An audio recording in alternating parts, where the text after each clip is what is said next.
night, wherever everyone is. We're happy to introduce you all to this session today on building trust with technical standards and human rights.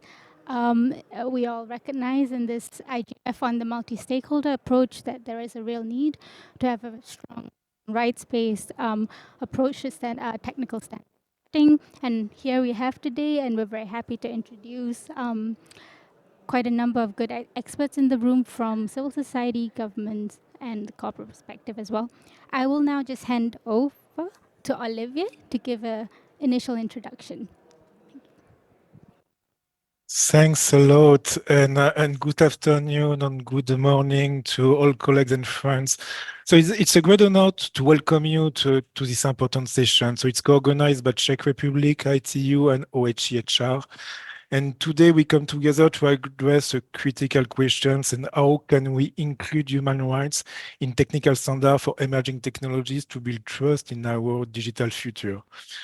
At ITU, we understand that technical standards are the invisible foundation of our connected world, and traditionally standards have been focused on two goals, technical accuracy and commercial success.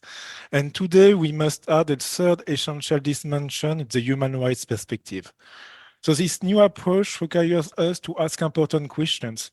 It's about how to protect privacy and data, how to ensure freedom of expression and access to information, how do we guarantee non-discrimination and inclusivity. So addressing this question is vital to build the trust that ensure emerging technology are widely adopted and serve everyone. So what does this matter now?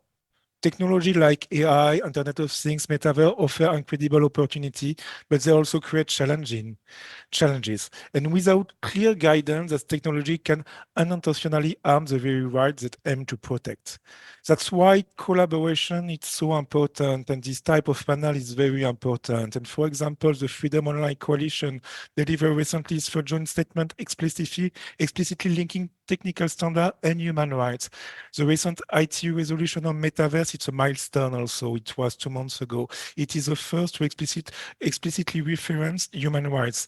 And our partnership with OHCHR is also key, and with human rights specialists, and to the commitment to implement the Global Digital Compact by turning human rights principles into technical guidance. So thanks a lot for your attention. I look forward to today's conversation and to working together to ensure technology serves humanity's best interest. So I'm giving you back the floor. Thank you. Thanks so much, Olivia. And to speak to these issues, we have 5 different speakers today, and I'm very happy to introduce them. Marek Janowski, First Secretary for Cyber Diplomacy at the Permanent Mission of the Czech Republic in Geneva, is joining us online. Shirani de Klerk, Expertise France economist, seconded at the Saudi Ministry of Digital Technology on site next to me. Eugene Kim, my colleague from OHHR in Geneva, joining us online as well. Thanks, Eugene, for joining. And Benga Sasan, Executive Director of Paradigm Initiative on my right. And finally, but not last, Florian Osman, Director of AI Governance and Regulatory Innovation at Alan Turing Institute, who's also joining us online. So let's kick off the discussion. Starting off with Marek. So the first question we wanted to throw to you, just to hear your thoughts, is how can international cyber diplomacy efforts promote the inclusion of human rights in the development of technical standards for emerging technologies? Hello, everybody. I hope you can hear me. Greetings from Geneva, from the Czech Permanent Mission. I'm glad to be here with you, with the expert community. I will try to be brief. I hope not to exceed much time. So if I am too long, please don't hesitate to stop me. I've got a few points and some questions. So to your question, actually the diplomatic cyber community, what we can do actually is to keep raising awareness to these matters. These matters of linking human rights and the development of the standards is not a self-standing issue. It's actually linked to, let's say, a broader international relations and how new and emerging technologies change these international relations. So we're not talking about a vacuum. It's a link, it's a change of, let's say, environment that we live in as humans and as societies. So that is one of the reasons why I think the diplomatic communities globally start to take interest and raising interest in these matters. So just by way of introduction, I wanted to just point that. I think the first thing I would like to mention is the attention we need to pay to the whole cycle of new emerging technologies, of their development. What we're working on here with ITU specifically and the OICHR colleagues is one of the points in the cycle. It's standard development, standardization, but there's also inception. There's also the use, development, and also disposal of technologies, that the other phases that need to be, let's say, heeded. And so we're now talking to you, to the expert audience. I think that you have experience with the other ones as well.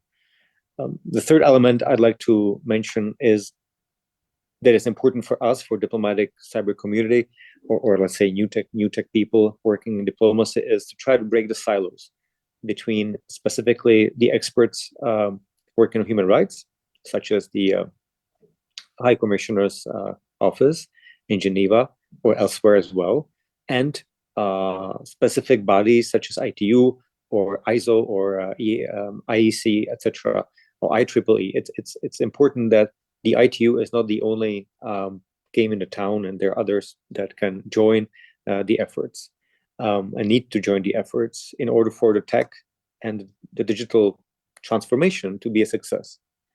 Another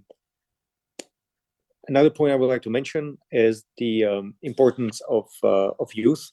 I'd like to actually just point out that young people, they're actually even in Riyadh now, NGOs and others, they make a crucial part in this.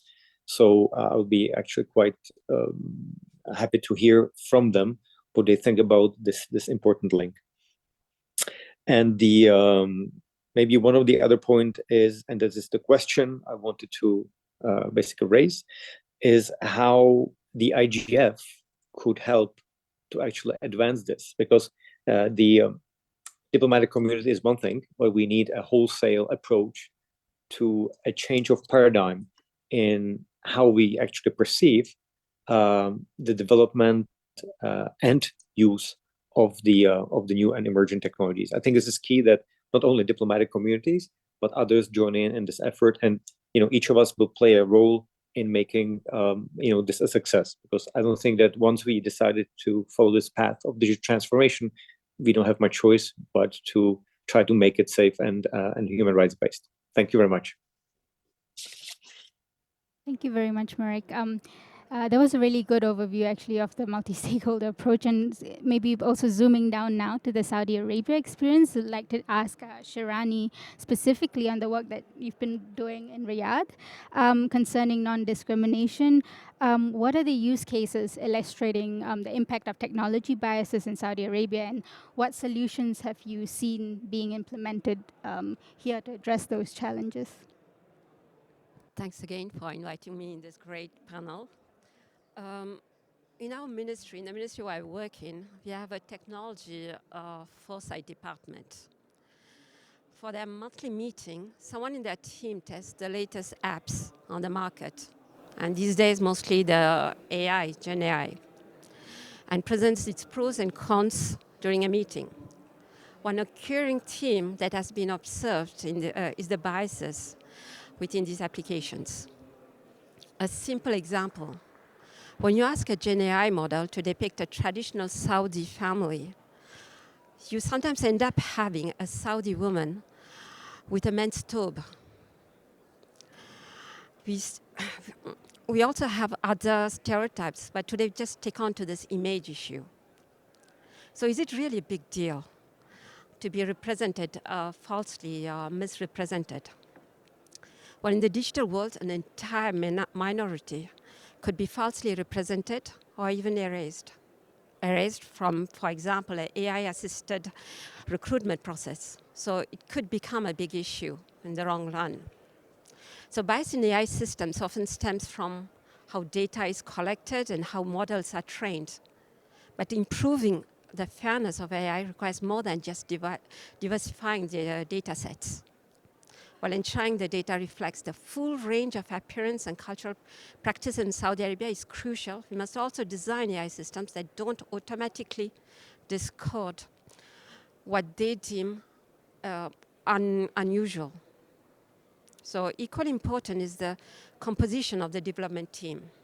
Inclusive teams representing various backgrounds and experiences are more likely to recognize blind spots and feed algorithms with data that genuinely reflects their populations.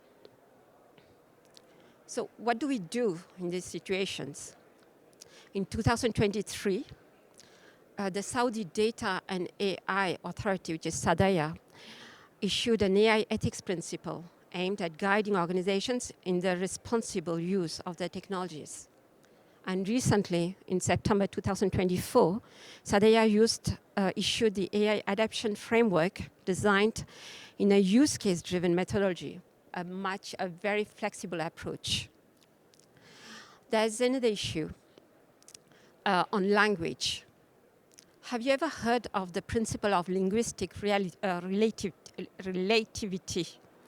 So it says that the way people think of the world is influenced directly by the language that people use to talk about it. While 7% of internet users are Arabic as its native speakers, only 0.8% of internet content is in Arabic. So model trained on modern standard Arabic fails to understand regional dialects. So research shows that customizing models to local language variation significantly improves the accuracy. For example, ArabBERT, an Arabic-focused language model, boosts dialect identification accuracy from about 84% to 92%, simply by incorporating more dialect-specific data. In doing so, we not only improve technology's effectiveness, but also ensure that the digital world genuinely represents Saudi linguistic and cultural richness. So it's very important for us. Thank you. Annie. Now switching gears to also Eugene, maybe you could speak a bit more to what are the critical risks that OHHR sees emerging from these technologies on a broader level. We heard Shirani speak to the Saudi Arabian perspective and more maybe at the global trends that we've been observing from the office. Thank you. Thanks so much, and thank you for this question. It's great to see some familiar faces online and on site.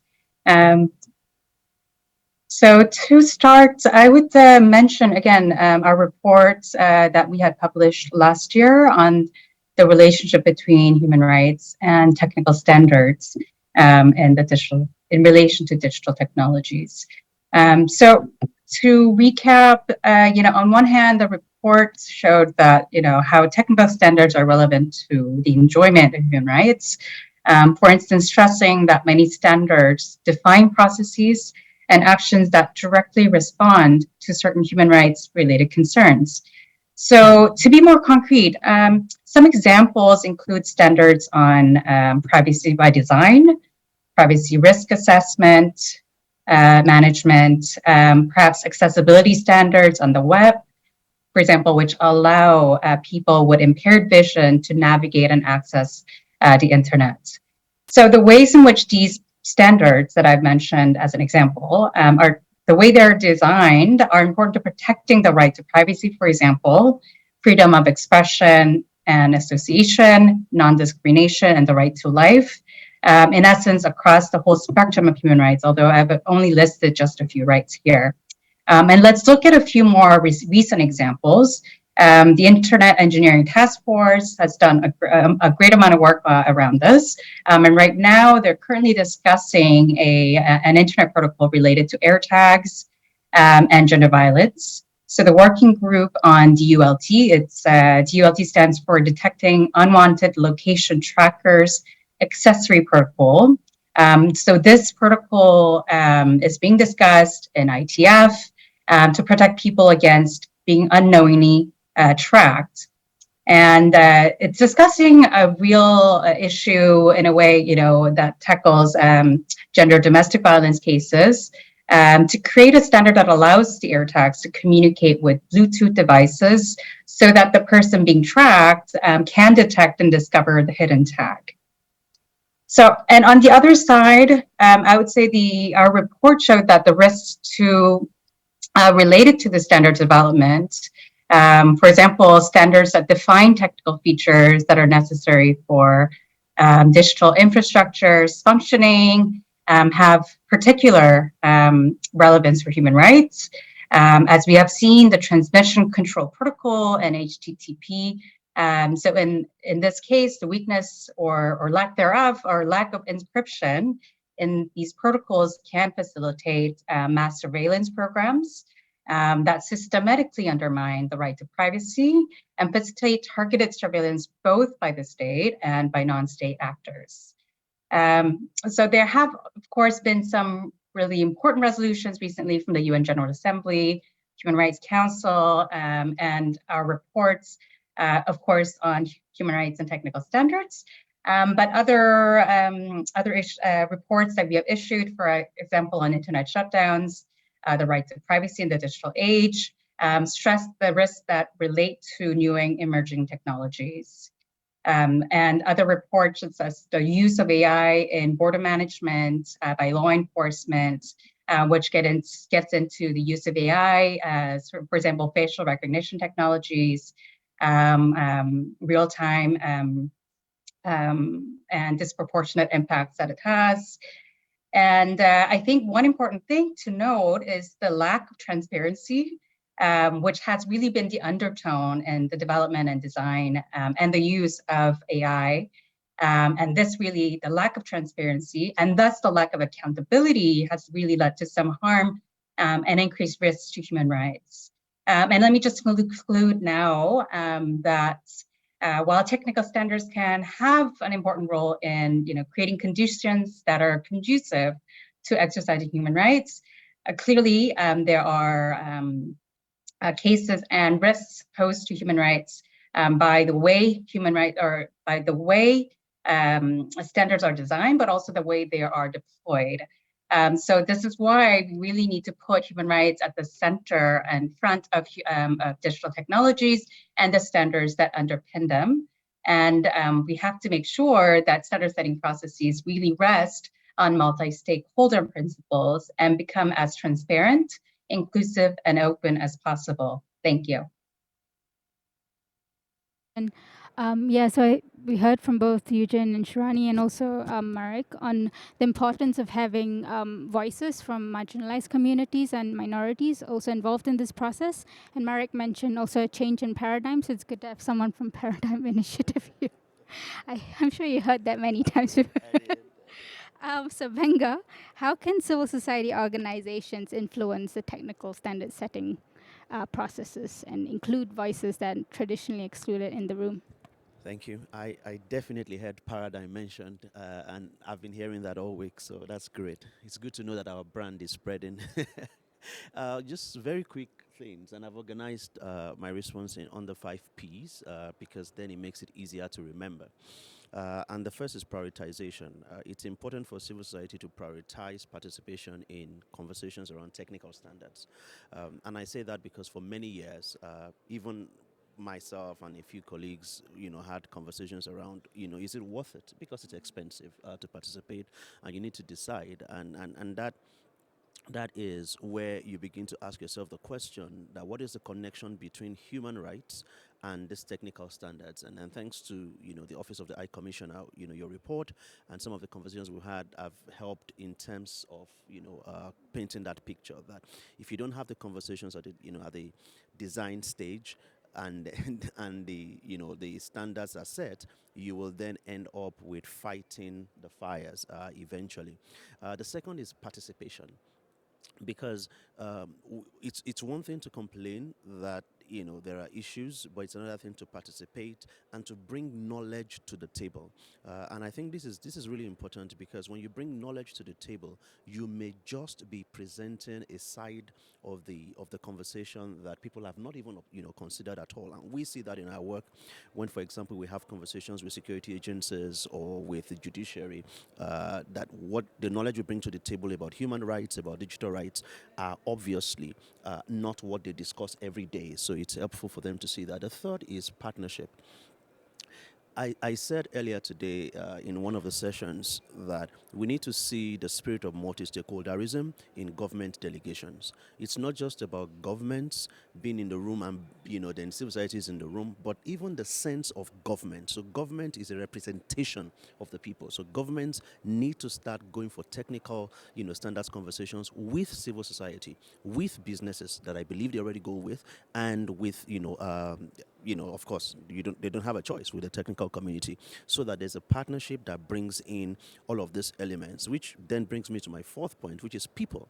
Because at the end of the day, my suspicion and the reality is that the services that will use the standards are focused on markets. The market is made up of people. Markets are made up of people. So if the people are not at the center of the experience, it's like the UX. You're building a user experience. And I think that civil society has a unique opportunity to bring user, lived experience to the table of these conversations.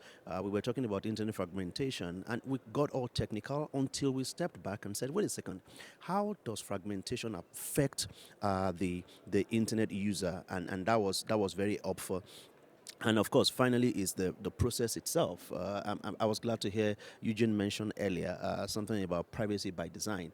This is where we need to begin to have conversations about processes, such that anything, basically talking about human rights by design. So it's not human rights consideration. It is the fact that human rights, because it is people focused, is at the center of the entire process. It's at the center of the conversation that we're having about technical standards. Chpengo, yeah, those are very important points, and I'm now going to turn to Florent to speak about how to make that actually effective, to actually incorporate the human rights perspective into the technical standard processes, and where you see the challenges in this. Yeah, the tough question comes to you. Thank you very much, and thank you for the invitation. It's great to be part of this discussion. So I'll be speaking from the perspective of our work at the Alan Turing Institute, which is the UK's National Institute for AI, and an initiative that we set up a couple of years ago called the AI Standards Hub. I'll say more about that later if I get a chance. But just to say, our work is focused on AI rather than digital technologies more broadly. But I think a lot of the considerations apply more broadly as well. I think I won't go into too much detail on why AI raises human rights implications. I think that's already been eloquently set out by my previous colleagues on the panel. But just to illustrate, as we've heard, there are privacy implications. AI can have implications for physical safety. Of course, important questions around non-discrimination, due process when AI is used in legal or administrative processes, and important questions around surveillance, just to name a few important human rights aspects. So it's very clear that AI raises human rights questions. Now the question is, why is it important for human rights to be considered in the context of standardization for AI? I think one important thing to emphasize here is that standardization, we've seen over the last couple of years, is increasingly being looked at as a tool for AI governance, often through important links between regulation and standards. So in the EU context, for example, there's a very important and direct link between the enforcement and implementation of the AI Act and the standards that are being developed at the European level. So standards aren't just a standalone tool, but they do have important links to sort of the broader landscape and are considered increasingly, an enabler for AI governance more broadly. And that's why it's important, I think, and absolutely critical that human rights considerations are part of standardization. Otherwise, standards won't be able to play that overall enabling role. One thing that I also wanted to briefly sort of emphasize or highlight is the importance to think about the use of technology rather than just properties of systems, because I think that's an important shift to some extent if you think about traditional domains of standardization, where standards are primarily about properties and specifications for systems. That is very important in the AI context, as it is everywhere. But as we've heard already, some of the most critical human rights related impacts in the AI context may be associated with the use of systems, regardless of whether their properties meet certain specifications. And so again, that's something where I think standardization needs to broaden its scope if standards are meant to play this broad role of governance enablers, and think about the use rather than just properties of systems. Now, to the second part, what are the main challenges for including human rights expertise in standards development? I think at a high level, sort of 2 points. The first one is that we are dealing with 2 different cultures. If you think about the standardization community and the human rights community, there are different conceptual frameworks at play, different languages, and different cultures of collaborating. The second one is a simple point about simply being different communities. So the people involved in standardization traditionally are separate from the group of people who traditionally focused or have a professional focus on human rights and human rights due diligence. Now, the fact that there are these different communities means that stakeholders that have expertise in human rights and human rights due diligence are not particularly familiar in many cases with standardization as a field, and that creates obstacles for them to actively engage. It starts with the fact that the space is very complex. There's a wide range of standards development organizations. They each have their own rules for participating. So it's difficult to understand what are the most important developments, what are the most important standards projects, and then how do I get involved in those, given that there are different rules. Secondly, obstacles around skills. So skills and knowledge about how does the standards development process work. Knowledge about what are different types of standards. There's a very common misconception, I think, around the notion of technical standards. We tend to avoid using the term technical standards because it tends to imply the content of standards developed in organizations like the ITU, ISO, by necessity is particularly technical. That is the case for some standards. It's not the case for all standards, and that often creates misunderstandings. And then as a last point, of course, it has to be mentioned that there are important challenges around resourcing, as has already been mentioned by previous speakers as well. It's important to recognize, I think, that if you think about the multi-stakeholder approach to standards development, certain stakeholder groups have a business case for being involved in standards development. Industry is the obvious example for that. Important pockets of human rights expertise, are to be found outside of industries, especially in civil society space. And it's much more difficult for civil society organizations to find the resources and make the business case for being involved. That is changing. The awareness is changing, but the challenge of finding the resources remains the same so far. Thank you so much, Florian. I think at this point we'd like to open the discussion to the floor and check if anyone would have any questions you would like to pose to our speakers here.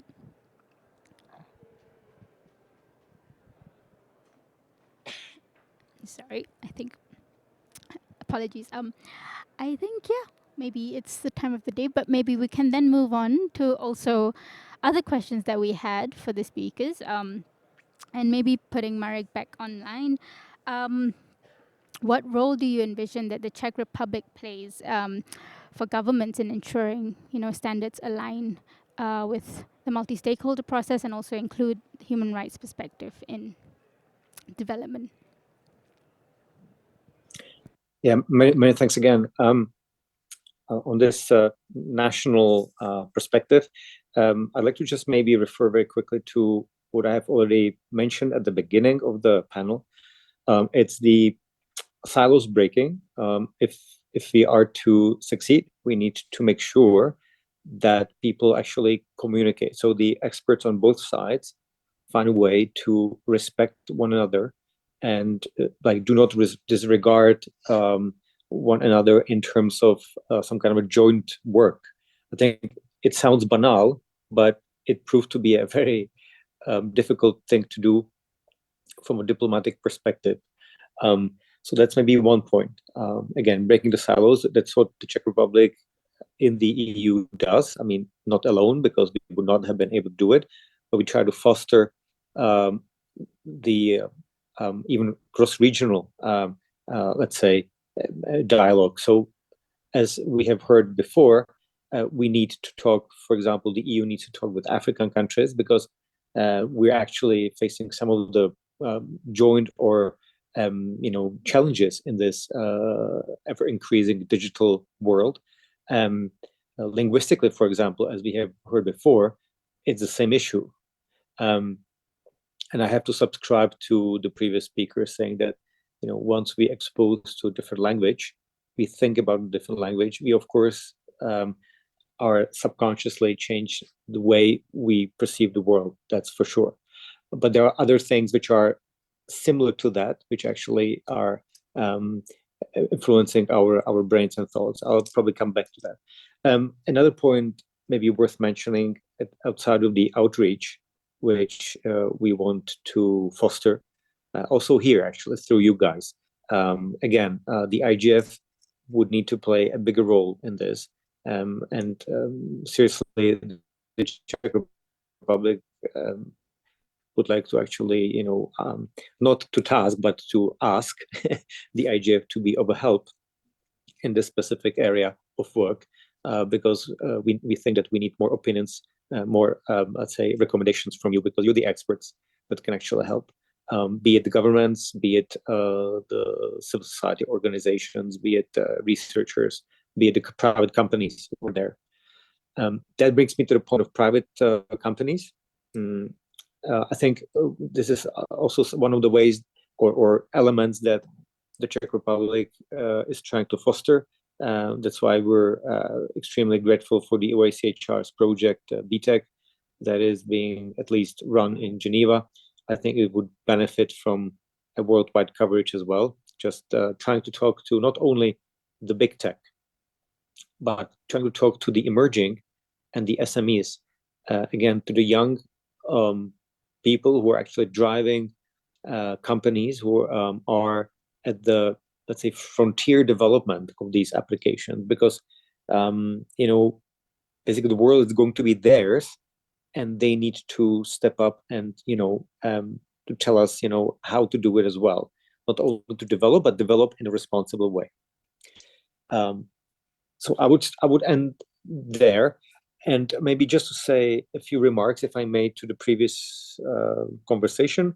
It's interesting to focus on standardization and on the use.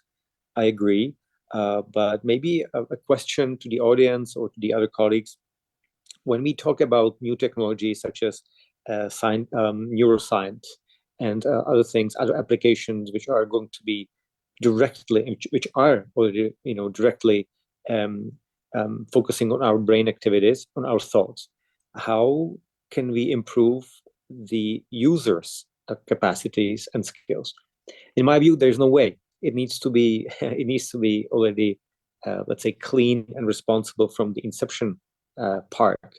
The systemic proprieties need to be done in a good way, in a responsible way. I don't think that the user who is being swarmed by countless of applications and Internet of Things, connectivity, etc., is going to be able to focus on responsible usage and skills only.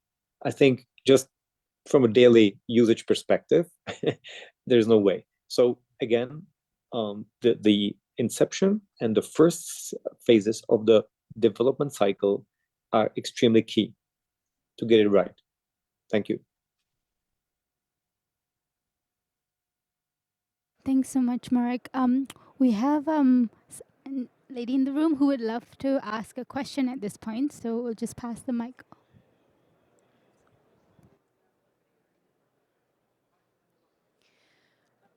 First of all, thank you so much for this insightful discussion. And let me allow me to introduce myself. My name is Mizna Tregi, and I am the representative for the Saudi Green Building Forum, which is an organization committed to sustainable development and also fostering innovative principles. Now, the discussion highlighted critical gaps in how human rights are considered in technical standards for emerging innovations. Despite the rapid advancement, overlooking these principles exposes marginalized groups to risks such as discrimination, privacy violations, and lack of transparency. Now, this challenge is further compounded by limited involvement of diverse stakeholders, which threatens to create unsafe and uninclusive technological environment. Now, to address these issues, there is a pressing need to ensure active participations from all sectors in the development of these technical standards. By integrating a human rights-based approach, we can design the systems that prioritize transparency, fairness and accountability, also strengthening collaborations between public and private sector and civil society is equally crucial to ensure these standards reflect the needs of all communities. Now, moving forward, actionable steps include creating a human rights guide to align technical standards with principles like equality, equity, and justice. Also, we can establish a robust multi-stakeholder platform that can foster the exchange of experiences and expertise and also best practices, while regular human rights impact assessments will ensure alignment with sustainable development goals.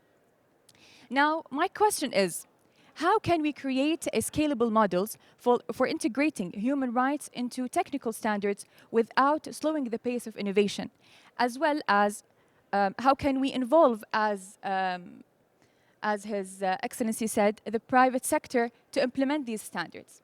Thank you. Thank you so much. Sorry. That was a really good question. I would just invite anyone in the room to come in on that, because I think you raised multiple points that actually spoke to all of the speeches of the panelists today. So anyone who wants to respond? Sure. Banga, maybe? Thanks. That's a fantastic question, actually, because one of the reasons I say it's fantastic is because it actually takes us to the center of innovation. The question is how do we ensure standards are human rights compliant without slowing down the pace of innovation? And I think it's important to say this. Innovation is about improving experiences, right? Improving experiences, making services better, and doing things in different ways. And at the center of innovation are the people who interact with these experiences. And the whole sense of human rights is basically saying we want to make sure that the rights of those who engage with these platforms, who interact with these experiences, is respected. A very simple example that I would love to give is internet shutdowns. If we bake the fact that shutdowns are not allowed, which is now part of the GDC, all countries have now agreed, 29D, that no shutdowns. That itself doesn't slow down the improvement of the internet, but it accelerates it. It means that people can use it, people can give feedback, people can have an experience of the entire and not fragmented internet. So thanks for asking that, because it actually takes us to the point of why human rights conversations are also helpful with technical standards, because they actually promote the sense of innovation. It's now about the people. It's not about the person creating the tool, but about the user experience and how their rights are respected.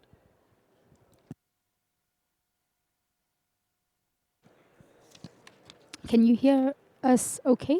Because I'm just seeing from the chat that the audio from the room apparently is a bit low for participants online.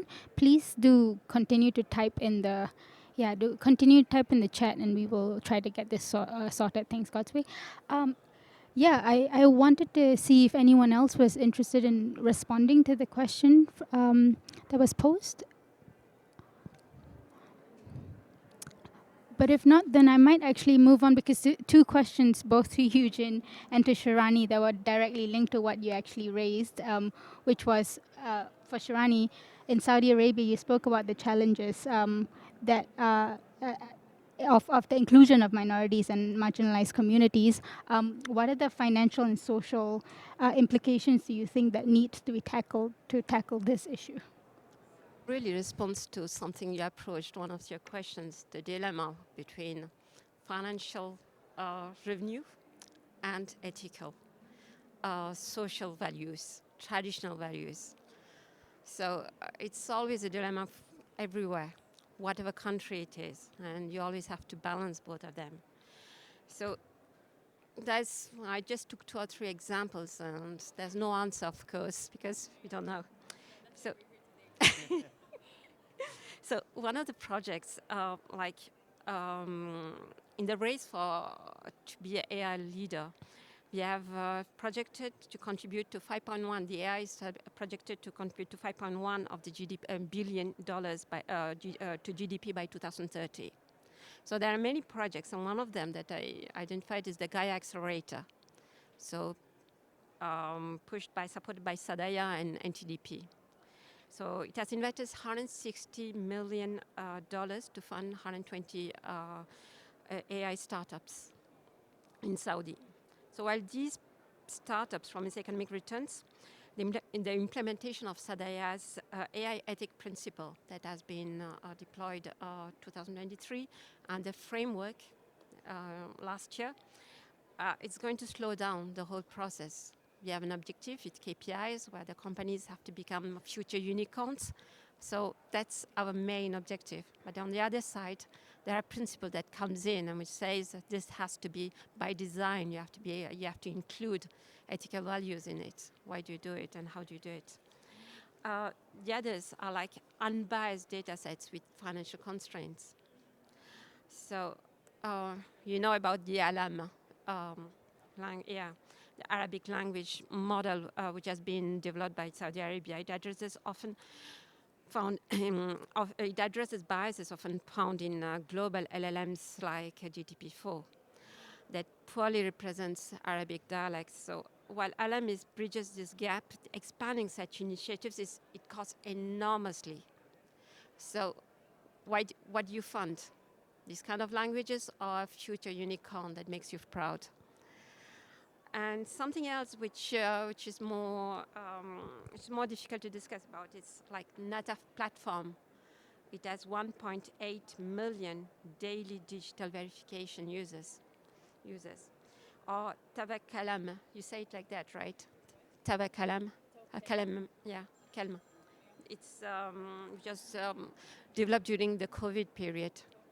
Kelna, sorry for the pronunciation. It has 19.9 million users. 17.9 million users, which is enormous. So on one side, you need data to reduce biases. On one side, you need data to reduce biases. And on the other side, there's the privacy law. Saudi Arabia has published, I think in 2023, the PDLP, which is the equivalent to the GDPR, to protect data privacy in Saudi Arabia. So the real question is the same as yours. How do you classify and prioritize what is the most important thing for a country? I suppose it depends on the time period of your economic situation, where you're situated, because not all countries will face the same problematic at the same time. And I'm really for the agile method. No standardization can be deployed on one shot. I think you have to try, adjust, and I have this feeling that the Sadaya's AI framework, ethical framework, has this methodology, very agile. That means you test with a use case methodology, and if it works, you improve and implement it one by one. Thank you. Thanks, Irani. Actually, just building on that point, and also the fact that our kind participant raised earlier about principles and standards that are already there on human rights principles. Oh, sorry. Okay, so we have another question, so I'll pause and please feel free to speak.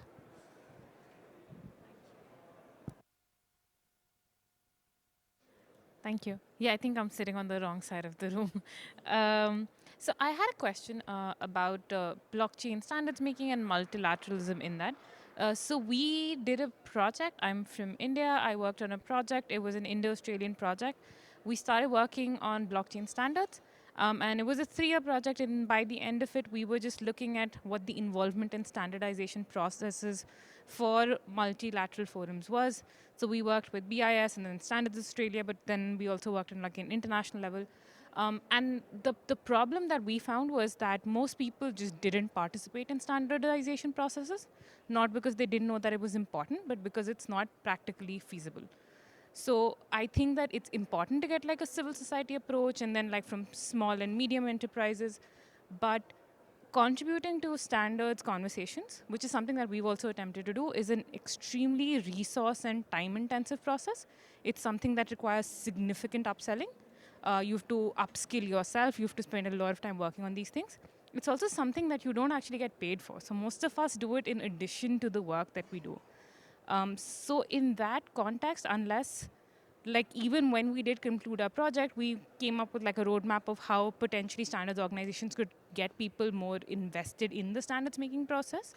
But I think unless there's like significant incentives being offered, which some governments are doing, but a majority of them can't really do, that's not something that's very likely to change. A large organization could potentially devote some people to participate in standards conversation. Small and medium enterprises just can't afford it. Civil societies can't really afford it. It requires a lot of expertise. It requires a lot of time. In that kind of, unless like standards making conversation drastically changes in the next 2 years where it becomes possible to contribute without that much investment, I'm not sure how a multilateral conversation on standards would really work out. That's a really important point, and I do recognize Florence spoke a bit to this before. So yeah, Florence, please come in to respond. Yeah, thank you. Maybe I'll just briefly come in also because I need to drop out in 5 minutes, I'm afraid. I think it's a really important point. We don't work on blockchain, but I think the point applies more generally, really, when it comes to civil society involvement in standards development for emerging technologies.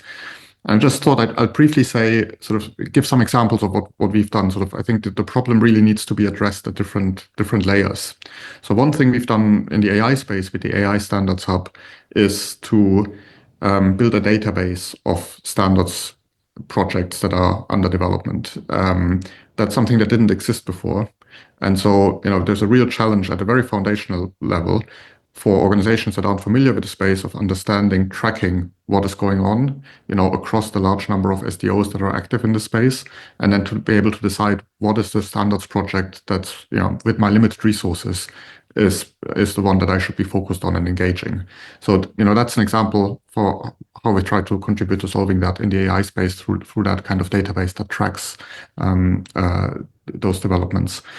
Secondly, to your point on skills and upskilling, so we've developed a range of e-learning materials, and we also have occasional in-person events. Some of those are not AI specific, so it might be useful if you're interested to take a look. We have several sort of e-learning modules on how the standardization process works and the role of different SDOs, for example.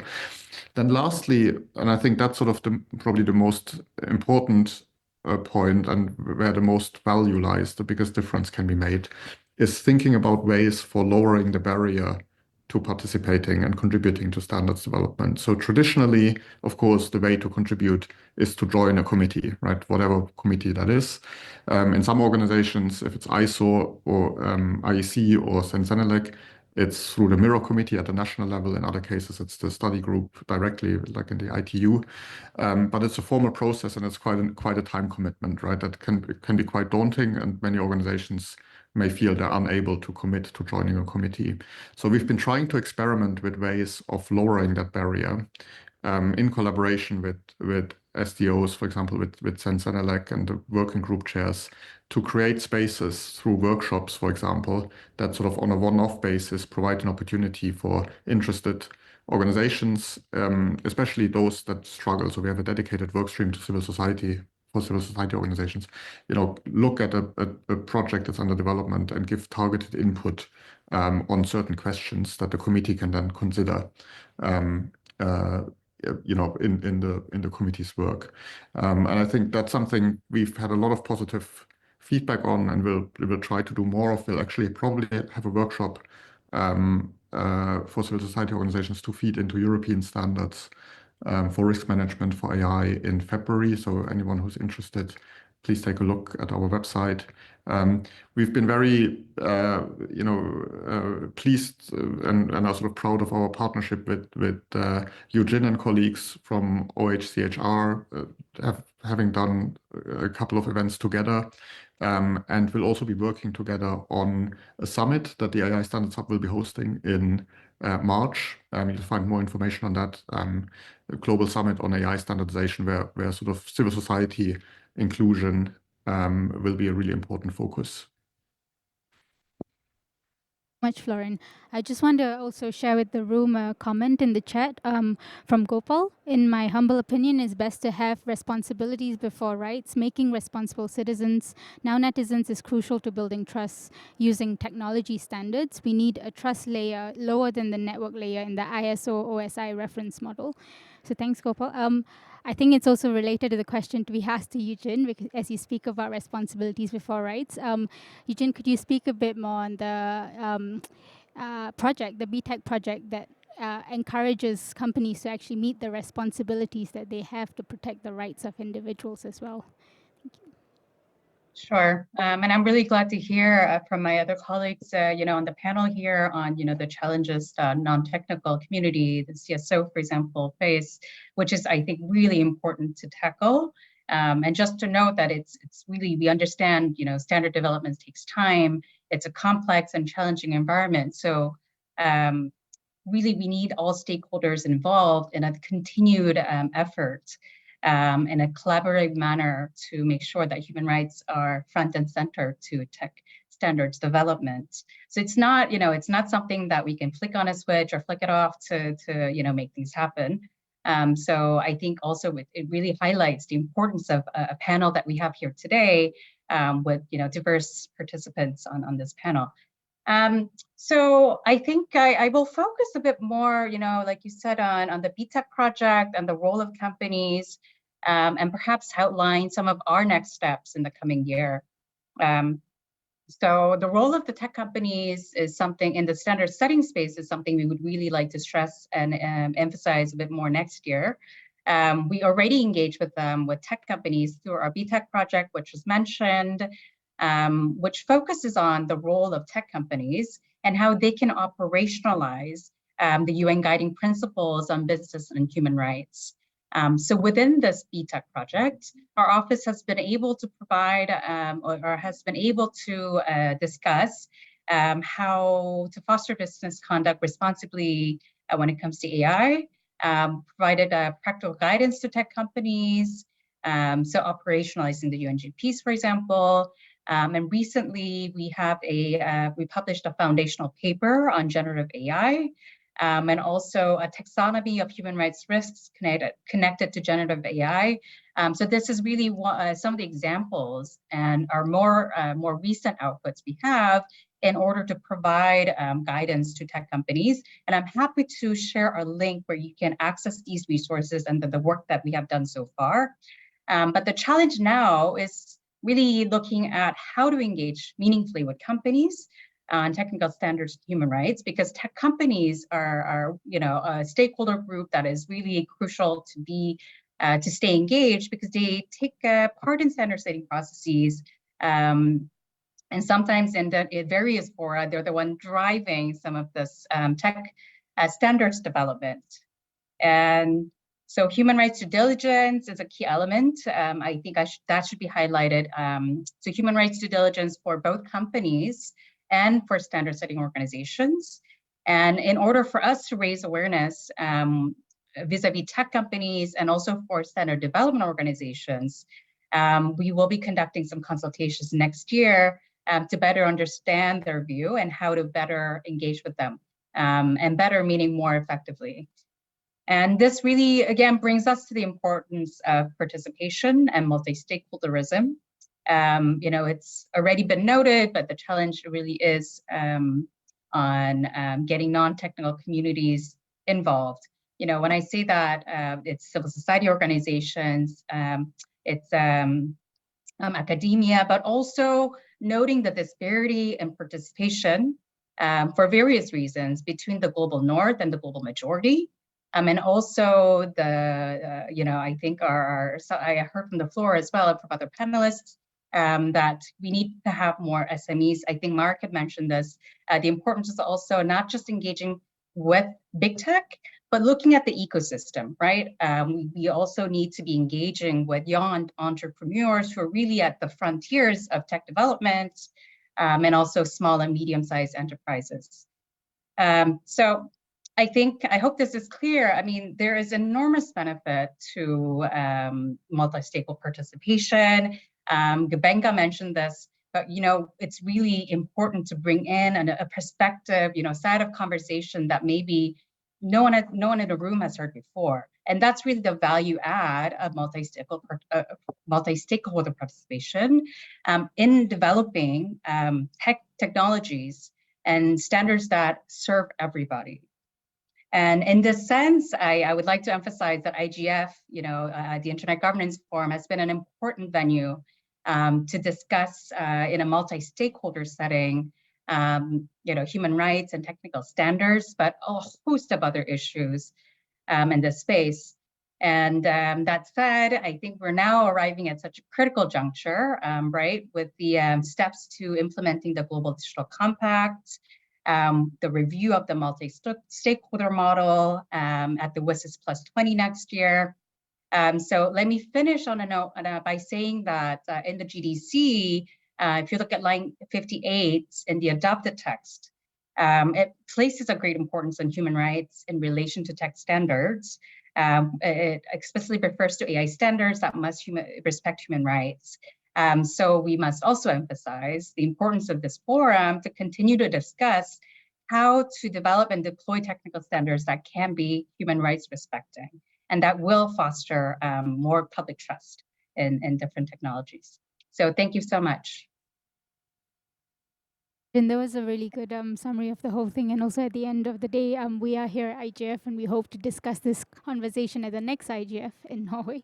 So it's been great to have all of you online. I would like to maybe call upon Olivier if you had final words. I've been told that we have 2 minutes left and so we might get kicked out of the room. But Olivier, please do come in. Thanks a lot. No, it was a very interesting conversation, and thanks a lot for all being here. So, of course, technical standard has to be human rights enablers. We need to be more collaborative and to have a multi-stakeholder effort. And we need also, and as we said, to come with actionable solution for technical community and really to be in line with the global digital compact. So thanks a lot for being here. And I hope that we are still all working together to move on standardization and human rights. Yeah, Marek, Eugen, Florian, Benga, and Shirani. Thank you. Bye. Thank you very much. Thank you all.